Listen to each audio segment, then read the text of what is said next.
So we're talking about moving costs. We have this in our pre-listing email. I think people forget about how important moving costs really are.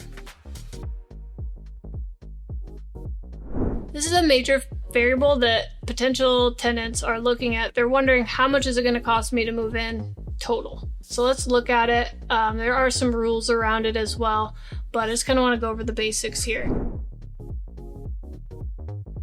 Okay, so what counts as move-in costs? So this is everything a tenant is required to pay when they move in. Security deposit, application fees, any administrative or cleaning fees, and last month's rent if it's allowed. Okay, so it's pretty much allowed everywhere except Tacoma to charge last month's rent up front. Okay, so just in general, the big takeaway from this video is the higher your move-in costs, the smaller your applicant pool. A $10,000 upfront requirement might feel like it's protecting you and you're reducing your risk as the property owner, but your tenant, it's a deal breaker. They're like, I'm not doing that. I'll just go over here where I don't have to pay that much. And this is something that we used to always 100% require, but more recently here in the summer of 2025, more and more of our competition is removing that. And so we're finding we have to either reduce it or remove last month's rent requirement entirely in order to remain competitive.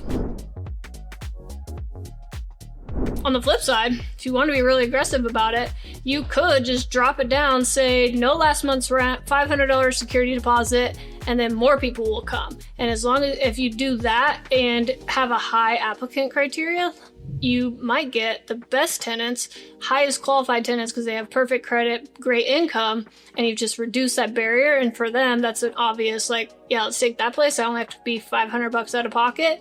Let's rent that place. Okay, so it's something we can play with. It's a variable, and it's part of the fun.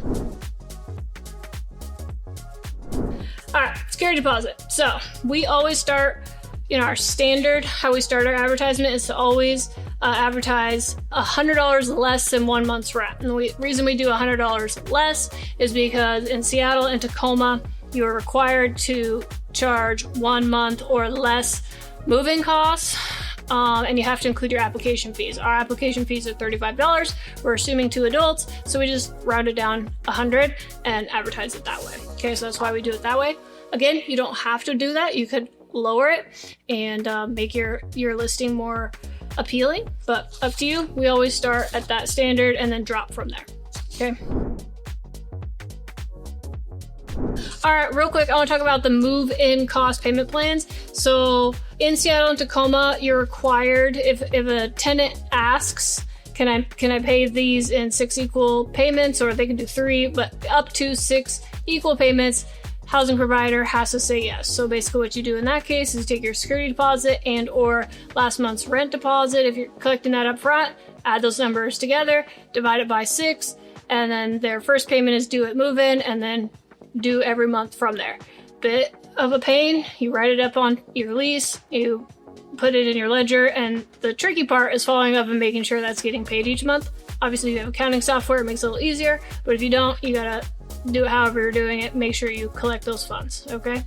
Outside of those cities, Seattle and Tacoma, you're not technically required to offer those payment plans. We still do because it is a useful tool. It's a way to get people in without reducing your moving costs. You just offer a payment plan instead. It's kind of like a hybrid. You keep your moving costs high, but you break it up so the tenant can actually afford it and it's more appealing to them. Because we already have the system, we have the lease that has it, we have the accounting system already set up to cater to Seattle, Tacoma. Why not just offer it to the other cities if somebody needs it to get in and, secure the tenant for those properties? Moving costs is all about balance. You want to protect your property, you want to attract qualified tenants, you got to find that perfect balance that works for you in risk reward, okay? And that's what owning a business is all about. Rental properties are no different.